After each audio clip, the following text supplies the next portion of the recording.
ओम शांति। आज 11 जून 2024 के ईश्वरीय मधुर महावाक्य मुरली का सार। मीठे बच्चे, अब तुम्हें संपूर्ण बनना है क्योंकि वापस घर जाना है और फिर पावन दुनिया में आना है। आज के मुरली में है प्रश्न, संपूर्ण पावन बनने की युक्ति कौन सी है? उत्तर, संपूर्ण पावन बनना है तो पूरा बेघर बनो, देह सहित सब संबंधों को भूलो और मुझे याद करो, तब पावन बनेंगे। अब तुम इन आँखों से जो कुछ देखते हो यह सब विनाश होना है, इसलिए धन संपत्ति वैभव आदि सब भूल बेघर बनो। ऐसे बेघर ही प्रिंस बनते हैं। ओम शांति। मीठे मीठे रूहानी बच्चों प्रति रूहानी बाप समझा रहे हैं, बच्चे यह तो अच्छी रीति समझते हैं कि शुरू में आत्माएं सब पवित्र रहती है। हम भी पावन थे। पतित और पावन यह आत्मा के लिए ही कहा जाता है। आत्मा पावन है तो सुख है। बुद्धि में आता है कि हम पावन बनेंगे तो पावन दुनिया के मालिक बनेंगे।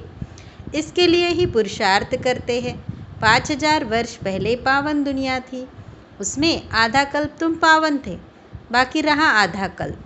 यह बातें और कोई समझ नहीं सकते। तुम जानते हो, पतित और पावन, सुख और दुख, दिन और रात आधा आधा है।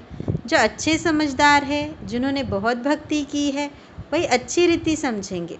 बाप कहते हैं, मीठे बच्चों, तुम पावन थे। नई दुनिया में सिर्फ तुम ही थे, बाकी जो इतने सब है वह शांति धाम में थे। पहले पहले हम पावन थे और बहुत थोड़े थे, फिर नंबरवार मनुष्य वृद्धि को पाती है। अब तुम मीठे बच्चों को कौन समझा रहे हैं? बाप।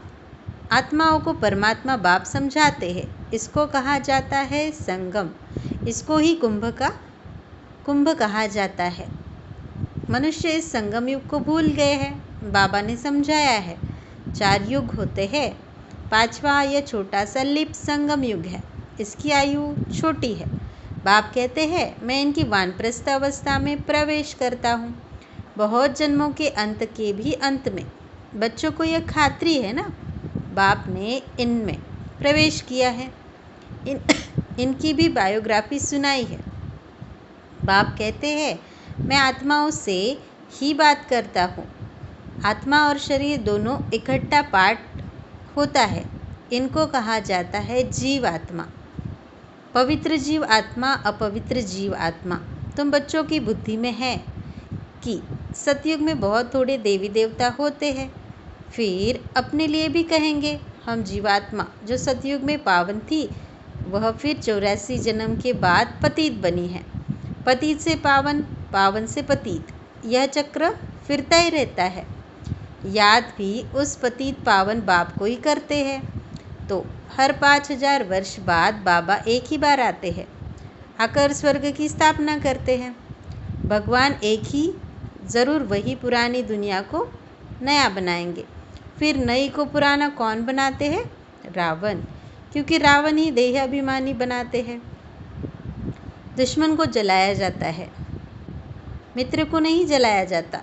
सर्व का मित्र एक ही बाप है जो सर्व की सद्गति करते हैं। उनको सब याद करते हैं, क्योंकि वह है ही सबको सुख देने वाला, तो ज़रूर दुख देने वाला भी होगा। वह है 5 विकारों रूपी रावण। आधा कल्प राम राज्य, आधा कल्प रावण राज्य। स्वस्तिका निकालते हैं ना, इसका भी अर्थ बाप समझाते हैं। इसमें पूरा चौथा होता है, ज़रा भी कम जास्ती नहीं। यह ड्रामा बड़ा एक्यूरेट है।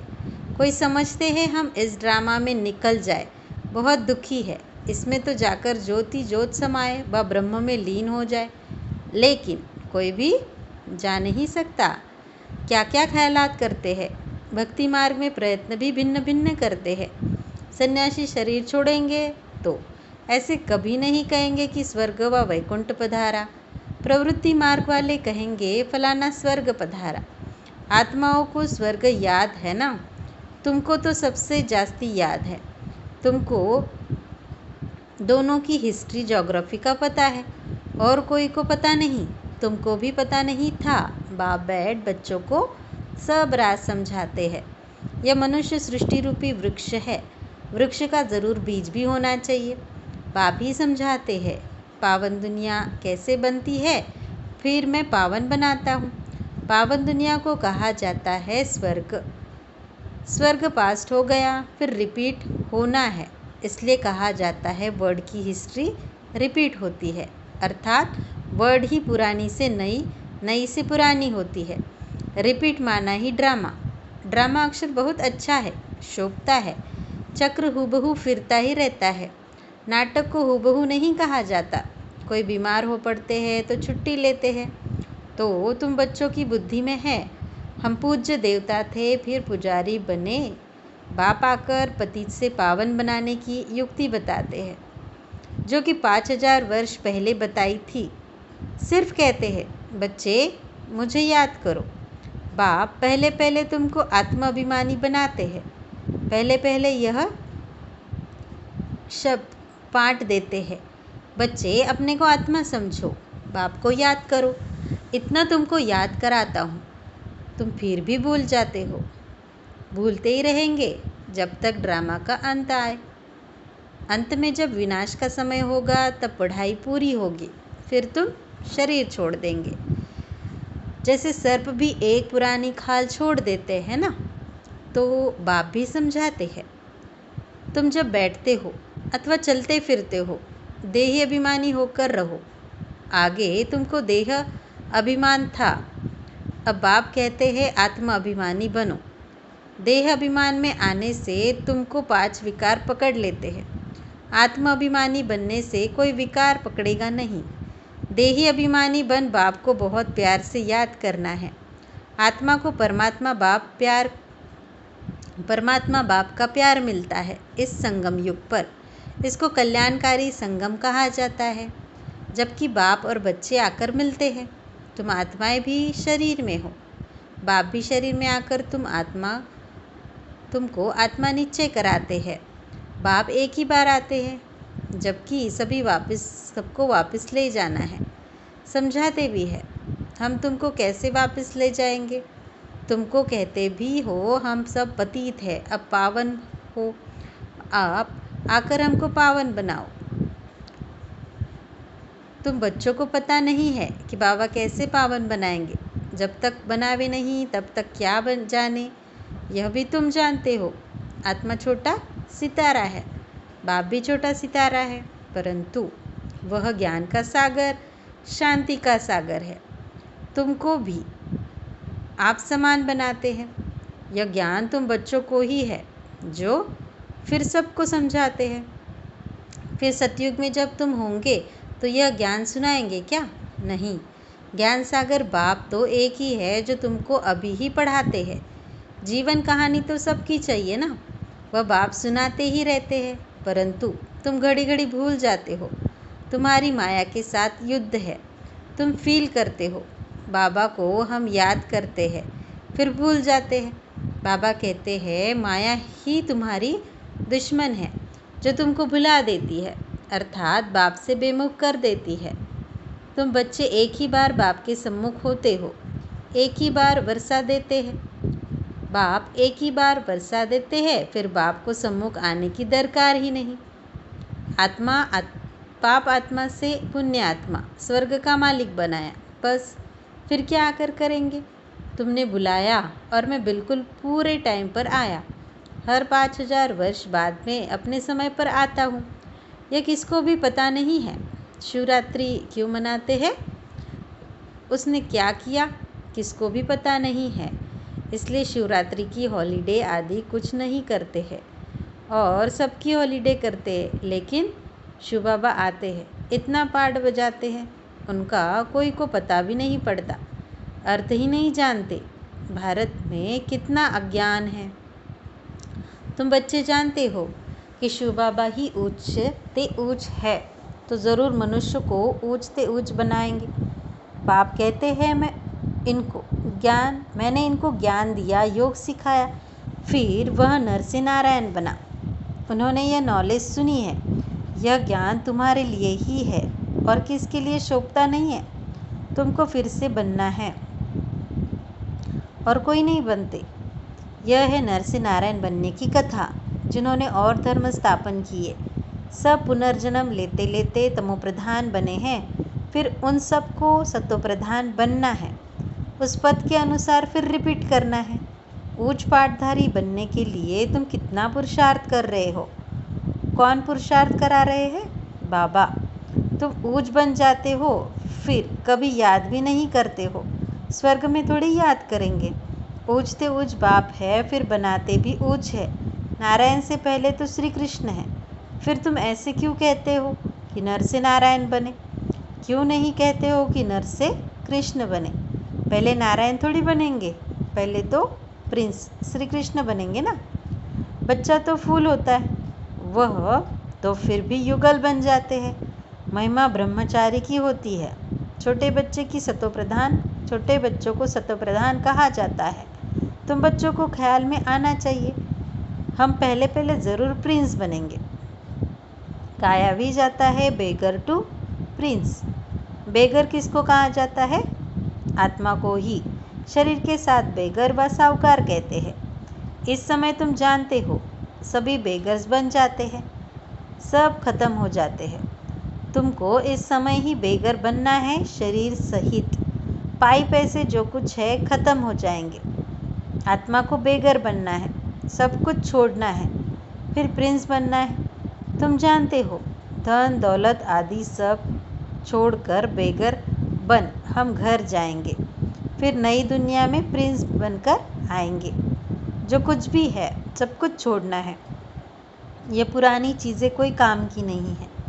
आत्मा पवित्र हो जाएगी, फिर यहाँ आएगी पाठ बजाने। कल्प पहले मिसल। जितना जितना तुम धारणा करेंगे उतना उच्च पद मिलेगा। भले इस समय किसी के पास 5 करोड़ है, सब खत्म हो जाएंगे। हम फिर से अपनी नई दुनिया में जाते हैं। यहाँ तुम आए हो नई दुनिया में जाने के लिए, और कोई सत्संग में नहीं जिसमें कोई समझे कि यह हम नई दुनिया के लिए पढ़ रहे हैं। तुम बच्चों की बुद्धि में है। बाबा हमको पहले बेगर बनाकर फिर प्रिंस बनाते हैं। देह के सब संबंध छोड़े तो बेगर ठहरा ना, कुछ भी है नहीं। अभी भारत में कुछ भी नहीं है। भारत अभी बेगर इंसॉल्वेंट है, फिर सॉल्वेंट होगा। कौन बनाते हैं? कौन बनते हैं? आत्मा शरीर द्वारा बनती है। अभी राजा रानी भी नहीं है, वह भी इंसॉल्वेंट है। राजा रानी का ताज भी नहीं है, न वह ताज है न रत्न जड़ित ताज है। अंधेरी नगरी है, सर्वव्यापी कह देते हैं। गोया सब में भगवान है, सब एक समान है, कुत्ते बिल्ली सब में है। इसको कहा जाता है अंधेर नगरी। तुम ब्राह्मणों की रात थी, अब समझते हो ज्ञान दिन आ रहा है। सतयुग में सभी जागती ज्योत है। अभी दीवा बिल्कुल डल हो गया है। भारत में दीवा जगाने की रस्म है, और कोई थोड़ी दीवा जगाते हैं। तुम्हारी ज्योति उलझाई हुई है। सतोप्रधान विश्व के मालिक थे, वह ताकत कम होते होते अभी कुछ भी ताकत ही नहीं रही है। फिर बाप आए हैं तुमको ताकत देने, बैटरी भरती है। आत्मा को परमात्मा बाप की याद में रहने से बैटरी भरती है। अच्छा, मीठे मीठे सिकिल्दे बच्चों प्रति माता पिता बाप दादा का याद प्यार और गुड मॉर्निंग। रूहानी बाप की रूहानी बच्चों को नमस्ते। धारणा के लिए मुख्य सार। पहला, अब नाटक पूरा हो रहा है, हमें वापस जाना है। इसलिए आत्मा को बाप की याद से सतोप्रधान पावन ज़रूर बनना है। बाप समान ज्ञान का सागर, शांति का सागर अभी ही बनना है।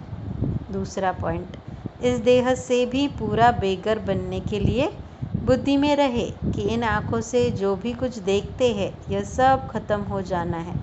हमें बेगर से प्रिंस बनना है। हमारी पढ़ाई है ही नई दुनिया के लिए। आज का मधुर वरदान, चमत्कार दिखाने के बजाय अविनाशी भाग्य का चमकता हुआ सितारा बनाने वाले सिद्धि स्वरूप भव।